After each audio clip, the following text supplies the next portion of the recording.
नमस्कार साथियों, आप सभी का बहुत बहुत स्वागत है आपके अपने करेंट हेवन के यूट्यूब चैनल पर। जैसा कि आपको पता होगा कि हम लोग साइंस के क्लास को स्टार्ट कर चुके हैं। तो इस साइंस के क्लास में हम लोग फर्स्ट चैप्टर हम लोग का कंप्लीट हो चुका है, जो मात्रक और प्लस आपका बीमा वाला था, यानी कि यूनिट और डायमेंशन का। यूनिट और डायमेंशन में थोड़ी सी चीज़ें कुछ छूटी हुई हैं, उसको मैं कंप्लीट कराते हुए आपका दूसरा चैप्टर पे हम लोग आगे बढ़ेंगे फिजिक्स में।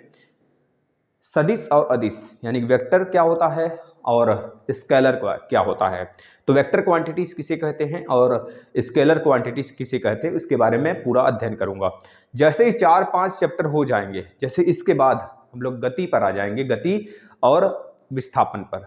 इस तरह से हम लोग बढ़ेंगे, गति विस्थापन दूरी विस्थापन, इस तरह से करके हम लोग आगे बढ़ेंगे। गति हो गया, फिर आपका हो गया चाल हो गया, और मतलब जिसमें मोशन वगैरह सब कुछ क्रियाएं हो जाती हैं उसको कराते हुए हम लोग तीसरे चैप्टर से आगे निकलेंगे।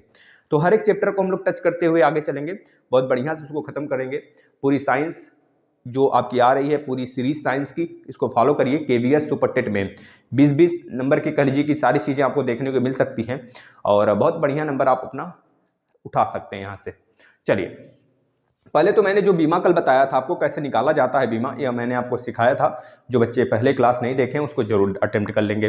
क्लास नंबर 2 में आप देख रहे हैं जो चाल, मैं यहाँ पर कुछ बीमा ऐसा लिख दिया हूँ, कैसे निकाला जाता है इसको मैंने बता दिया है, आसानी से आपको वहां से सीखने को मिल जाएगा। चाल मतलब स्पीड और वेलोसिटी। स्पीड और वेलोसिटी यानी कि चाल बराबर भी दूरी बटे समय होता है, वेग बराबर भी दूरी बटे ही समय होते हैं। आपको पता होना चाहिए एक तरह से अगर देखा जाए तो। अब ये नहीं कहना कि भाई विस्थापन बटे समय है ना, डिस्प्लेसमेंट की दर को, डिस्प्लेसमेंट के rate of change of displacement इस कॉल्ड आपका वेलोसिटी कहलाता है ना। उसी प्रकार से चाल होता है, चाल बराबर दूरी बटा समय होता है। Distance respect to time, displacement respect to time वेग होता है। तो दोनों का अगर देखेंगे तो मीटर प्रति सेकंड ही यूनिट आता है, इस वजह से दोनों का बीमा इक्वल होगा। आपसे पूछ सकता है, इस प्रश्न को आप बहुत अच्छे से याद कर लेना है, चाल और वेग का बीमा इक्वल होता है। भार और बल, भार मतलब भी एक तरह से वेट होता है, बल मतलब कि वेट ही होता है ना। जब आप किसी एक वस्तु पे धक्का लगाते हैं या फिर खींचते हैं, पुल और पुश ऑफ एनीथिंग या फिर ऑब्जेक्ट इज कॉल्ड फोर्स, इस तरह से आप कहते हो, तो वही बल है। बल मतलब कि किसी वस्तु पर, किसी ऑब्जेक्ट पर आप कितना फोर्स लगा रहे हो, उसको किस हिसाब से खींच रहे हो। जब साइकिल चलाते हैं हम, तो साइकिल के पैडल पर वेट अपना देते हैं, अपना भार लगाते हैं, बल लगाते हैं, तो आगे चल पड़ता है। इसी प्रकार से जब हम ब्रेक लगाते हैं तो साइकिल फिर से रुक जाता है। तो सेम यही कंडीशन आप यहाँ पे भी देखने को मिल सकता है। बल या बराबर m/a, बल कहिए चाहे भार कहिए, दोनों यानी कि भार बराबर होता है m/g। मास में आप गुरुत्वीय त्वरण से जब मल्टीप्लाई कर देते हैं तो बन जाता है आपका भार यानी वेट, वही बल है। दोनों का मात्रक सेम होता है, इस वजह से दोनों की बीमा mLT⁻²। कैसे निकला था, कहां से डराइव हुआ है, मैंने बता दिया है, आप जरूर चेक कर लीजिएगा पिछले वाले क्लास में। चेक क्या करना है, देखते हुए चलना है हर एक सीरीज को, तभी जाके आप एक अच्छे मार्क्स तक अचीव कर पाएंगे। प्लांक नियतांक और कोड़ी संवेग, ये नियतांक किसके नाम में है तो कांस्टेंट मत समझिएगा, क्योंकि कांस्टेंट का कोई बीमा नहीं होता है, जिसे हम कहते हैं बीमाहीन, है ना, जिसका डायमेंशन कुछ नहीं होता है। तो प्लांक कांस्टेंट कहिए, अब प्लांक नियतांक कहिए, कोड़ी संवेग, है ना, जिसे हम लोग क्या कहते हैं, कोड़ी संवेग। कोड़ी संवेग का mL²T⁻², और प्लांक नियतांक का भी mL²T⁻²। याद कर लीजिए। कोड़ी वेग और वेग प्रवणता। कोड़ी वेग, आपको पता है कोड़ी वेग बराबर क्या होता है, चाप बटे त्रिज्या। यही तो कहते हो, त्रिज्या एक प्रकार की दूरी है, दूरी ही देखने को मिलती है ना भाई, ये चीजें देखने को मिल जाता है आपका। वेग बराबर क्या आप कहते हो, वेग बराबर क्या होगा, चाल बटे मतलब वेग बराबर क्या आप कहते हो, वेग बराबर दूरी बटा समय। दूरी बटा समय जो कहने को मिलता है आपको, तो जो दूरी जो होता है रेडियन में हम लोग ले लेते हैं, रेडियन, तो रेडियन का कोई बीमा नहीं, ठीक है ना। और समय का T⁻², टी ऊपर चला जाता है। इसी प्रकार से वेग प्रवणता होता है, उसका मात्रा मतलब उसका बीमा T⁻²। सेम कोई भी ऊर्जा हो, चाहे स्थितिज ऊर्जा हो यानी कि स्टैटिकल एनर्जी हो, चाहे आपका गतिज ऊर्जा हो यानी काइनेटिक एनर्जी हो, चाहे आपका वर्क हो कोई, चाहे किसी भी प्रकार की ऊर्जा हो, सबका कार्य ही क्यों ना हो, कार्य बराबर फोर्स इनटू आपका डिस्प्लेसमेंट, कार्य ही क्यों ना हो, मतलब कि कुछ भी हो, का ऊर्जा हो, कार्य हो, बलागुण हो, सबका बीमा होता है mL²T⁻²। ये कॉमन चीजें हैं जो मैंने आज लिया है हुआ है, यहाँ से प्रश्न बहुत बनते हैं। दाब, जिसे हम कहते हैं प्रेशर, प्रतिबल, जो दाब का उल्टा होता है, दाब का उल्टा होता है ना भाई, नहीं याद रखना, दाब का उल्टा नहीं। दाब, प्रतिबल, प्रत्यास्था गुणांक, इन सब का क्या होता है, ml के पावर -2 t के पावर -2। आयतन गुणांक, जो आयतन प्रत्यास्था गुणांक हो, इसी जगह एक और लिख सकते हैं हम, दृढ़ता, जिसे कहते हैं रिजिडिटी। तो दृढ़ता प्रत्यास्था गुणांक हो, चाहे यंग प्रत्यास्था गुणांक हो, चाहे आयतन प्रत्यास्था गुणांक हो, इन सब को इसी में इंक्लूड करते हैं हम लोग ml के पावर -1 t के पावर -2, ये सबकी बीमा होती है। दाब, प्रतिबल, प्रत्यास्था गुणांक, यंग प्रत्यास्था गुणांक, आयतन प्रत्यास्था गुणांक और दृढ़ता प्रत्यास्था गुणांक, सबका होता है ml के पावर -1 t के पावर -2। इतनी चीजें नोट हो गई हों तो कुछ चीजें हम कल छोड़ रहे थे उस पे आ जाते हैं। देखना है आपको सभी को, जैसे कि कुछ चीजें आपको डायरेक्ट कन्वर्ट करने के लिए पूछ लेता है। जैसे कि आपका मान लीजिए पूछ लिया आपसे एक्सामीटर को आप मीटर में बदलिए, टेरामीटर को आप मीटर में बदलिए, इस तरह से मेगामीटर को मीटर में बदलिए, तो डायरेक्ट चीजें याद कर लेंगे आप। मैं एक गाना से आपको सिखा दूंगा, उसको देखना कैसे। एक्सा, एक एक्सामीटर बराबर कितना होगा, एक एक्सामीटर बराबर होगा कितना होगा, आप खुद बताओगे। एक एक्सामीटर बराबर है, एक पेटामीटर बराबर, peta, tera, giga, mega, kilo, hecto, deca, deci, centi, milli, micro, nano, pico, femto, जिसे फर्मी भी बोलते हो आप, फेम्टो, जिसे आटो भी बोला जाता है, सॉरी आटो नहीं, आटो इसके बाद आएगा, फर्मी, फर्मी बोलते हैं, फर्मी जो लंबाई की सबसे छोटी यूनिट है, फर्मी। इसके बाद आटो। अब आप खुद देखना जरा, एक एक्सामीटर बराबर कितना मीटर, एक एक्सा ग्राम, एक एक्सा किलोग्राम बराबर कितना किलोग्राम, इस तरह से आपसे पूछेगा। एक एक्सा सेंटीमीटर बराबर कितना सेंटीमीटर, समझ रहे हो ना, इस तरह से कई सारी चीजें। एक एक्सा केल्विन बराबर कितना केल्विन, यह चीजें होनी चाहिए। एक एक्सामीटर बराबर होता है 10 के पावर 18 मीटर।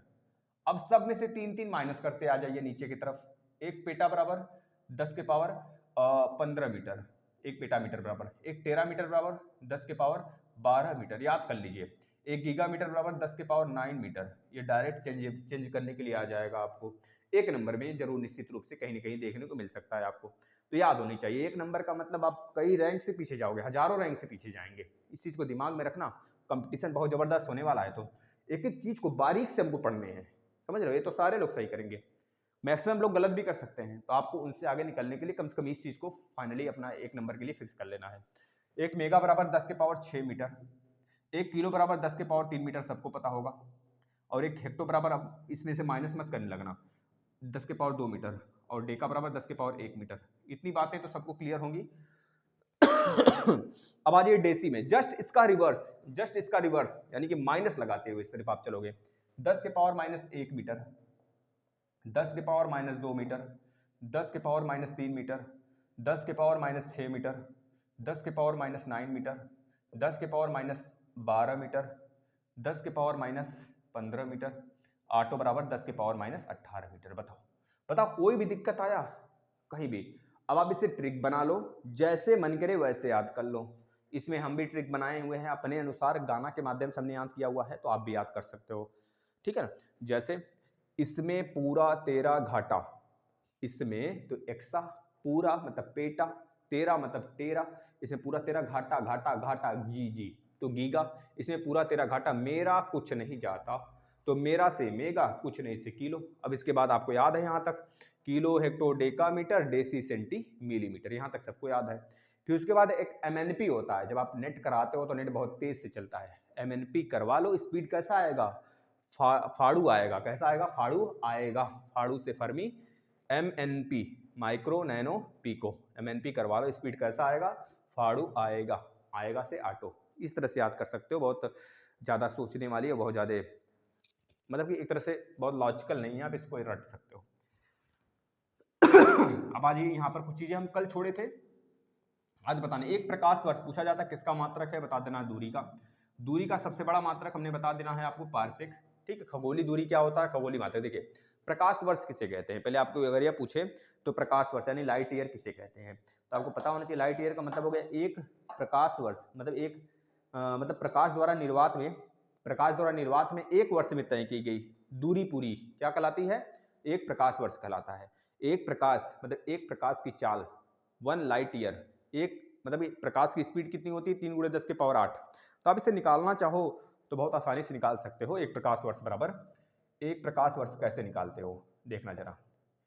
एक प्रकाश वर्ष, आपको पता है एक वर्ष की बात होती है सीधा सीधा। तो सबसे पहले हमने बोला कि निर्वात में एक वर्ष में चली गई प्रकाश की लाइट को ही कहते हैं एक प्रकाश वर्ष, यही तो होता है। और ये हमेशा दूरी की मात्रक होती है, बात आपको याद रखना है, ठीक है ना। दूरी का मात्रक होता है भाई, ठीक है ना। इसे दूरी के लिए व्यक्त करते हैं खगोलीय दूरी मापने में, ठीक है।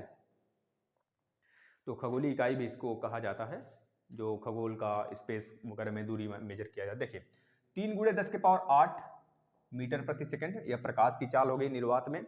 इसके बाद एक वर्ष में कितने दिन होते हैं, लिख लेना पहले। एक वर्ष में कितने दिन, 365 दिन, और 365 दिन होते हैं ना एक वर्ष में। और एक वर्ष में कितने महीने होते हैं, तो बताओगे 12 महीने होते हैं। हर 12 महीने में से अगर कहें कि टोटल अगर देखें तो एक साल हो गया, 365 दिन हो गया, 12 महीने हो गया। और एक महीने में कितने दिन होते हैं, 30 दिन होते हैं, तो 30 दिन लिख लेना, 30 दिन। और एक दिन में कितने घंटे होते हैं, तो लिख लेना 24 घंटे होते हैं। एक दिन में कितने घंटे होते हैं, 24 घंटे होते हैं। और एक घंटे में कितने मिनट होते हैं, 60 मिनट होते हैं। और एक मिनट में कितने सेकंड होते हैं, तो 60 सेकंड होते हैं। फिर से देखना क्या, हाँ कहीं एक जगह गड़बड़ हो रहा है। 30 दिन, एक महीना 365 दिन, 12 महीना, और एक महीना 30 दिन, और महीने का एक दिन जो है 24 घंटे का, और 24 घंटे में जो एक घंटा होगा 60 मिनट का, और एक, सही है, पूरा मल्टीप्लाई कर लेना तो निकल के आ जाएगा 9.467 × 10⁻15 मीटर। ये चीजें दिमाग में रख लेना है आपको, ठीक है। और एक खगोली दूरी बराबर क्या हो जाएगा, 1.496 × 10⁻11 मीटर, और एक पारसेक बराबर 3.26 × 10⁻16 मीटर, जो कि 3.26 लाइट ईयर के बराबर होगा। अब आ जाते हैं अपने हम टॉपिक पर, सदिश और अदिश क्या होता है। सदिश का मतलब कि वे भौतिक राशियां, सदिश का मतलब वे भौतिक राशियां, एक सेकेंड, वे भौतिक राशियां जिसमें दिशा और परिणाम दोनों हो, वे भौतिक राशियां जिसमें दिशा भी हो और परिणाम भी हो, उसे हम क्या कहते हैं, सदिश राशि कहते हैं, जिसे हम कहा जाता है वेक्टर क्वांटिटी। तो याद रख लेना, ऐसी भौतिक राशियां जिसमें दिशा भी हो परिणाम भी हो, यानी कि उसमें आपका दिशा के साथ साथ मतलब डायरेक्शन के साथ साथ मैग्नीट्यूड भी हो, तो उससे उस भौतिक राशि को, उस फिजिकल क्वांटिटी को हम क्या कहेंगे, सदिश यानी कि वेक्टर क्वांटिटी कहेंगे। जैसे चाल, जैसे वेग, चाल नहीं, वेग बराबर दूरी बटा समय। इसमें क्या है, इसमें आपका दूरी मतलब कि डिस्टेंस भी, मतलब कि डायरेक्शन भी है और मैग्नीट्यूड भी है, यानी कि परिमाण भी है और दिशा भी है। जैसे बल, जैसे विस्थापन, जैसे कोणीय वेग, जैसे दाब नहीं, जैसे विस्थापन, वेग, और क्या क्या हो सकता है, संवेग हो सकता है, संवेग, आवेग, और क्या हो सकता है, दाब नहीं होगा, घनत्व भी नहीं होगा, घनत्व हो जाएगा, घनत्व। उसके बाद और क्या हो सकता है, और नाम बताओ, और क्या हो सकता है नाम में, जैसे कि हाँ आपका विद्युतीय क्षेत्र हो गया, चुंबकीय क्षेत्र हो गया, त्वरण मोस्ट इंपॉर्टेंट। तो ये सब आप याद कर लेना बस, त्वरण मतलब एक्सीलरेशन। इसी प्रकार से अदिश राशि यानी कि स्केलर क्वांटिटी किसे कहते हैं, वे भौतिक राशियां जिनको वे भौतिक राशियां जिसमें केवल और केवल परिमाण हो, दिशा न देखने को मिले, हमें परिमाण सिर्फ देखने को मिलता है, यानी सिर्फ और सिर्फ डायरेक्शन देखने को मिले, हमें मैग्नीट्यूड देखने को नहीं मिले, तो उसको हम क्या कहते हैं, अदिश राशि यानी स्केलर क्वांटिटी। जैसे आप कह सकते हो चाल, जैसे आप कह सकते हो दाब, जैसे आप इलेक्ट्रिसिटी विद्युत कह सकते हो, विद्युत धारा कह सकते हो, जैसे आप समय कह सकते हो, समय कह सकते हो। तो यह सब राशियां कैसी राशियां हैं जिसमें केवल और केवल हमको क्या देखने को मिलेगा, परिमाण देखने को मिलेगा, रिजल्ट देखने को मिलेगा, लेकिन दिशा कोई देखने को नहीं मिलेगा। इस बात को याद रखना है।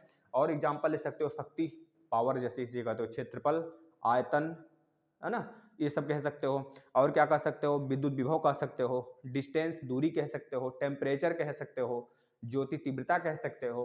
तो ये सब के सब क्या कहलाते हैं, हमारे अदिश राशियां, जिसमें केवल और केवल दूरी, मतलब कि जिसमें केवल और केवल परिमाण हो, डिस्टेंस ना हो, यानी कि दूरी ना हो, मतलब डायरेक्शन ना हो मेरे लाल, यह चीज़। तो बस इतनी चीज़ें थी मेरे भाई।